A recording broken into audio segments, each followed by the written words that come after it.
প্রিয় দর্শক শ্রোতা, আসসালামু আলাইকুম এবং অশেষ শুভকামনা সবার জন্য।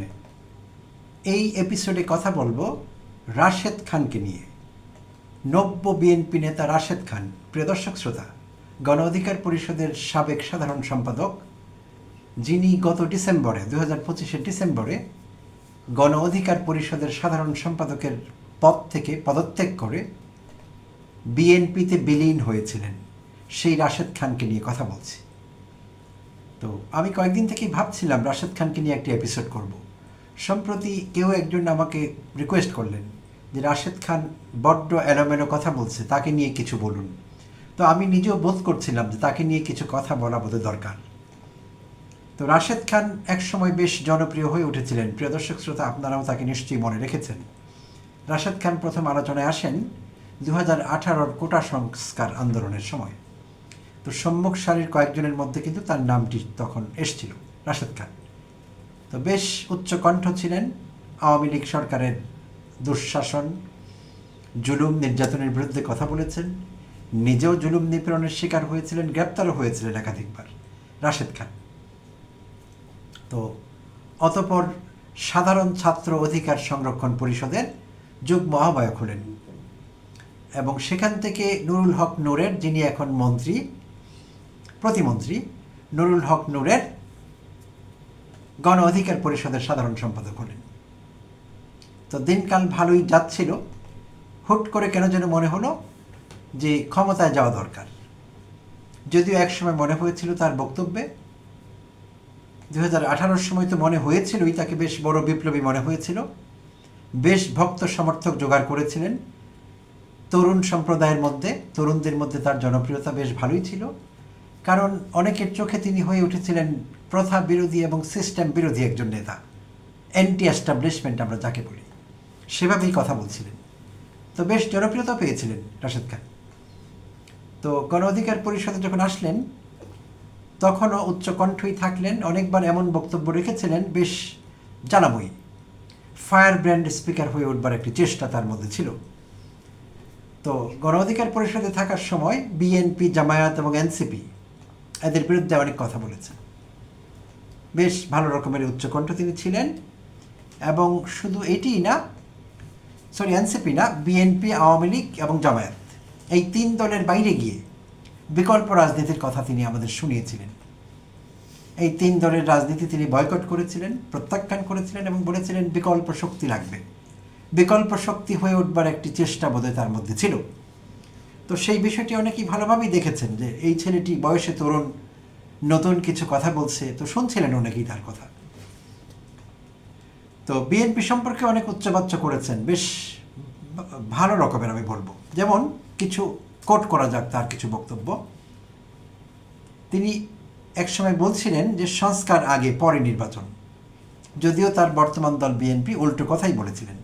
তারা বলেছিলেন সংস্কার আমরা দেখে নেব, নির্বাচিত সরকার দেখবে সংস্কারের বিষয়টি। সংস্কার আমরা অলরেডি দফা আছে আমাদের, 19 দফা, 31 দফা ইত্যাদি ইত্যাদি। অর্থাৎ তার যেই দলে তিনি আত্মীকরণ করেছেন বা বিলীন হয়ে গেছেন, সেই দলটি কিন্তু সংস্কারের পক্ষে ছিল না আগাগোড়াই, সেটি আমরা বুঝতে পারছিলাম। বাট অন্তর্বর্তীকালীন সরকারের গঠিত সংস্কার কমিশনের সমন্বয়ক বডি জাতীয় ঐকমত্য কমিশনের মিটিংয়ে হাজিরা দিয়েছেন, আর প্রধান মুখপাত্র হয়ে উঠেছিলেন সালাউদ্দিন আহমেদ।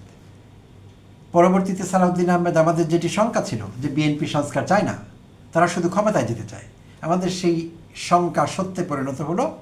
সাম্প্রতিক সময়ে সালাউদ্দিন আহমেদ যখন জাতীয় সংসদে দাঁড়িয়ে বললেন যে আমরা বাধ্য হয়ে জুলাই সনদে সাইন করেছি, সংস্কার প্রস্তাবগুলোকে ওকে বলেছি বা এগ্রি করতে রাজি হয়েছি, কারণ আমরা ভাবছিলাম না হলে অন্তর্বর্তীকালীন সরকার নির্বাচন ঝুলিয়ে দেবে, আর আমাদের নির্বাচন টার্গেট ছিল।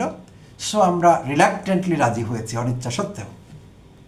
তো ভেতরের কথা একেবারে সাফ ডকুমেন্টেড বলে দিলেন সালাউদ্দিন আহমেদ। তো যেই দলটিতে এখন রাশেদ খান আছেন, তার দল কিন্তু সংস্কার প্রত্যাখ্যান করলো এইভাবে, এবং বোঝাই গেল তারা প্রতারণা করেছে ঐকমত্য কমিশনের সঙ্গে, জনগণের সঙ্গে। আসলে সালাউদ্দিন আহমেদ পরিষ্কার করেছেন বিষয়টি। আমাদের চিন্তা করতে হয় না, ইমাজিনেশনের কোনো বিষয় নেই, ফ্যাক্ট এটি। তো এখন জানি না রাশেদ খান আজকাল কী বলবেন, সংস্কার সম্পর্কে তিনি কী ভাবছেন, এবং বলেছিলেন সংস্কার আগে নির্বাচন পরে। এবং তাই না শুধু, তিনি একটি রোডম্যাপও দাবি করেছিলেন।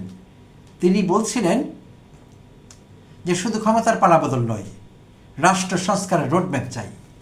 তো এখনও তিনি তার সেই দাবিতে আছেন কিনা সেই প্রশ্নটি কিন্তু অনেকেই করছেন। আচ্ছা, আর ইদানিং তিনি নব্য বিএনপি নেতা হবার পর থেকে তার যারা ভক্ত সমর্থক ছিলেন তারা অনেকেই ভালোবেসে তাকে এবং তার প্রতি শ্রদ্ধাঞ্জলি জানাবার জন্যে as a tribute to Rashed Khan তারা তার পুরনো কিছু বক্তব্য ভিডিও ভাইরাল করে দিচ্ছেন। যেসব ভিডিওতে তাকে বিএনপি সম্পর্কে কিছু বক্তব্য রাখতে শোনা যায়, যেখানে তিনি বিএনপির অতীত আমলের দুর্নীতির কথা বলেন, জোট রাজনীতির কথা বলেন জামায়াতকে নিয়ে, এবং নেতৃত্ব সংকটের কথা বলেন বিএনপি সম্পর্কে। কঠোর সমালোচক ছিলেন বিএনপির, সোজা কথায়। তো সেই জাতীয়তাবাদীরা তাকে বেশ টানল। গত ডিসেম্বরে তিনি তার পদ বিসর্জন দিলেন, দল বিসর্জন দিলেন ক্ষমতার রাজনীতির স্বাদ পাবার জন্য, এমনটি অনেকে বলছেন। অবশেষে তিনি এখন বিএনপি নেতা। তবে তার বক্তব্য থেকে ইদানিং মনে হচ্ছিল যে তিনি সবচেয়ে বড় বিএনপি নেতা। বিএনপিতে তার মতো অত বড় নেতা এবং জাতীয়তাবাদকে অত বেশি পরিমাণে ধারণ করে এমন কেউ আর আজকাল বোধহয় নেই। তার অনেক বক্তব্যে এমনটি মনে হচ্ছিল, বিশেষভাবে বিরোধী দলকে তিনি যেভাবে আক্রমণ করে কথা বলছেন, জামায়াত ইসলাম এবং এনসিপিকে, তাতে করে তাই মনে হচ্ছিল আমাদের। প্রিয় দর্শক শ্রোতা, তার দুটো ফেসবুক পোস্ট নিয়ে কথা বলতেই হয়, না বললে এই এপিসোডের প্রতি ইনজাস্টিস করা হবে। তো প্রথম ফেসবুক পোস্টটি তিনি করেছিলেন গত বৃহস্পতিবার। তো বৃহস্পতিবারের সেই ফেসবুক পোস্টে তিনি বলছিলেন যে জামায়াত এনসিপি প্রকাশ্যে বা পাথর নিক্ষেপ করে ধর্ষকের মৃত্যুদণ্ড চায় না, শরিয়া আইনের রাজনীতি করেও তারা শরিয়া আইন থেকে দূরে থাকতে চায়, এবং দাবি করেছিলেন তারা কেন সাংবাদিক সম্মেলন করে বলে না যে তারা শরিয়া আইন চায়, পাথর নিক্ষেপ করে ধর্ষকের শাস্তি চায়, কেন বলছে না জামায়াত এনসিপি? এই দাবি রাশেদ খানের। এবং রাশেদ খান বলেছেন এখন অনেকে প্রকাশ্যে ধর্ষণের শাস্তি চান, জনগণ চাইলে একটি রাষ্ট্রে সব হতে পারে, এমনকি শরিয়া আইনেও শাস্তি হতে পারে, পাথর নিক্ষেপ করেও শাস্তি হতে পারে। জামায়াত এনসিপি কি শরিয়া আইনের শাস্তি চায়? পাথর মেরে ধর্ষকের মৃত্যুদণ্ড কার্যকর চায়? চাইলে বিবৃতি দিক, সাংবাদিক সম্মেলন করে বলুক। খুবই উস্কানিমূলক কথা প্রিয় দর্শক শ্রোতা। জামায়াত এনসিপি বুঝবে তাদের রাজনীতি এটি। তারা সাংবাদিক সম্মেলন করে প্রকাশ্যে শাস্তির বিধানের কথা বলবে কি বলবে না, এটি তাদের ব্যাপার, তাদের দলগত সিদ্ধান্ত। রাশেদ খান কেউ না তাদেরকে ডিকটেট করবার এই ব্যাপারে, কিন্তু করছেন। শুধু করছেনই না, এটিকে উস্কানি হিসেবে দেখছেন অনেকেই। কারণ এখন যদি এনসিপি এবং জামায়াত বলতো যে আমরা পাথর নিক্ষেপ করে শাস্তি চাই, তাহলে আবার রাশেদ খান বলতেন যে তারা মধ্যযুগীয় চিন্তা করছে, মধ্যযুগীয় রাজনীতি করছে। এখন সেই রাশেদ খান বলছেন যে তারা কেন বলছে না সে কথা। তো রাশেদ খান আসলে কোন গেমটি এখানে খেলতে চাইছেন, এই প্রশ্ন অনেকে করছেন। আচ্ছা, তো এই হলো তার বৃহস্পতিবারের পোস্ট। তার ভেরিফাইড ফেসবুকে সেই পোস্ট তিনি দিয়েছিলেন ফেসবুক আইডি থেকে। গতকাল শুক্রবারও তিনি আরেকটি পোস্ট দিয়েছেন তার ভেরিফাইড আইডিতে, পেজ থেকে একটি পোস্ট দিয়েছেন। সেই পোস্টে তিনি একটি অত্যন্ত আপত্তিকর মন্তব্য করেছেন। আর সেই মন্তব্য হলো, শুক্রবার বাদ জম্মা ঝিনাইদহ শহরে যখন নাসিরুদ্দিন পাটোয়ারির উপর হামলা হলো এনসিপি নেতা, সেই হামলার পরপর শুক্রবারে তিনি এই পোস্ট দিয়েছেন তার পেজে। আর সেই পোস্টে তিনি দাবি করেছেন নাসিরুদ্দিন পাটোয়ারিকে হত্যা করে বিএনপির উপর দায় চাপাতে চেয়েছিল জামায়াত শিবির। গতকালকে সেই পোস্টে তিনি দাবি করেছেন। অত্যন্ত গুরুতর এলিগেশন, যেটি আপত্তিকর, মানহানিকর এবং দাঙ্গা ফাসাদ লাগিয়ে দেওয়ার মতো বিষয়। আমি আরেকবার শেয়ার করছি আপনাদের সঙ্গে। তিনি বলেছেন নাসিরুদ্দিন পাটোয়ারিকে হত্যা করে বিএনপির উপর দায় চাপাতে চেয়েছিল জামায়াত শিবির। কি ভয়ঙ্কর স্টেটমেন্ট এবং এলিগেশন! জামায়াত শিবির চেষ্টা করছিল ঝিনাইদহে নাসিরুদ্দিন পাটোয়ারিকে হত্যা করে রাজনীতি করতে এবং এর দায় বিএনপির উপর চাপাতে। তো এই জন্যই বলছিলাম একটু আগে যে বিএনপির সবচেয়ে বড়, নব্য বিএনপির এই নেতা সবচেয়ে বড় জাতীয়তাবাদী হয়ে উঠেছেন। না হলে বিএনপির কেউ তো এই কথা বলেননি। হ্যাঁ, ছাত্রদল ঝিনাইদহ শহরে আবার বিকেলে মিছিল করেছে, যে এটি আওয়ামী লীগও করতো, ছাত্রলীগও করতো, এটি তাদের স্বভাবসুলভ রাজনীতি। বিকেলে মিছিল করে ছাত্রলীগ, যুবলীগ বলেছে যে তারা হামলা করেনি নাসিরুদ্দিনের উপর। কে বা কারা করেছে এই দাবি ছাত্রদল, যুবদলও করেনি। তারা বলেছে কে বা কারা হামলা করেছে। তারপর ইসলামী বিশ্ববিদ্যালয়ের ছাত্রদলের আহ্বায়ক শাহেদ দাবি করেছিলেন যে বিক্ষুব্ধ জনতা হামলা করেছে।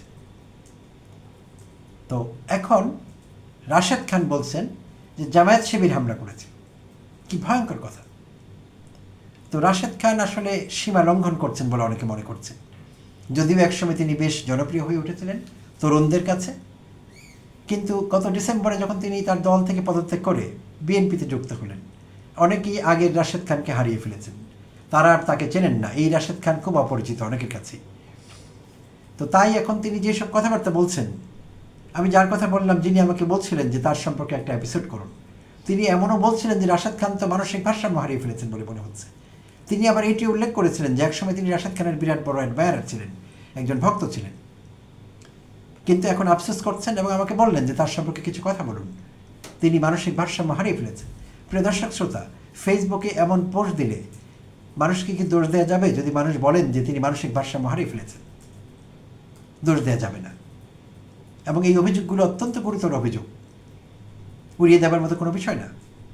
বিশেষভাবে ঝিনাইদহের ঘটনায় জামায়াত শিবিরকে দায়ী করা, নাসিরুদ্দিনের উপর তারা হামলা করেছে এবং তাকে মেরে তারা রাজনীতি করতে চেয়েছিল বিএনপির উপর দায় চাপিয়ে। তার বিরুদ্ধে মানহানি মামলাও হতে পারে, হওয়া উচিত বলে আমি মনে করি। তো ইদানিং প্রায় দেখছিলাম যে সীমা লঙ্ঘন করে কথাবার্তা বলছেন, কোনো কিছুর মাপ নেই তার কাছে, অপরিমিতভাবে কথাবার্তা বলছেন, কোনো পরিমিতি বোধ নেই, এবং হিসেব করে বলছেন না যে তার কোন কথার কোন ইম্প্যাক্ট হতে পারে এবং রাজনীতিবিদ হিসেবে তার এই কথাগুলো বলা উচিত কিনা, এই প্রশ্ন এখন অনেকের মধ্যে দেখা দিয়েছে। সো আমি জানি না রাশেদ খানের শুভবুদ্ধির উদয় হবে কিনা। বিএনপিতে গিয়েছেন ভালো কথা, এরকম পোল্টি অনেকেই মারেন। রাজনীতিতে পোল্টিবাজি নতুন কিছু না, পোল্টিবাজি, ভেলকিবাজি, আয়নাবাজি এগুলো চলে, অনেক দিন ধরে চলছে এগুলো না। তিনি একা করেননি, আরও অনেকেই করেছেন, অতীতের ভেটারান রাজনীতিবিদেরা অনেকেই করেছেন এইসব। তো সেইটি হালকাভাবে দেখা যেতে পারে, কারণ এই প্র্যাকটিস আছে রাজনীতিতে। কিন্তু এমন কথা বললে, যেসব কথা, যেসব পোস্ট তিনি দিচ্ছেন, এটি ভয়ঙ্কর পরিস্থিতি তৈরি হতে পারে। সে প্রিয় দর্শক শ্রোতা, এই হলো আমাদের এখনকার নব্য বিএনপি নেতা রাশেদ খান, যেই রাশেদ খানকে আমরা এখন বলতে গেলে চিনি না, অপরিচিত বলে মনে হচ্ছে। অনেক অনেক ধন্যবাদ জানবেন, সঙ্গে থাকবার জন্য। আবারও কথা হবে অন্য কোনো এপিসোডে।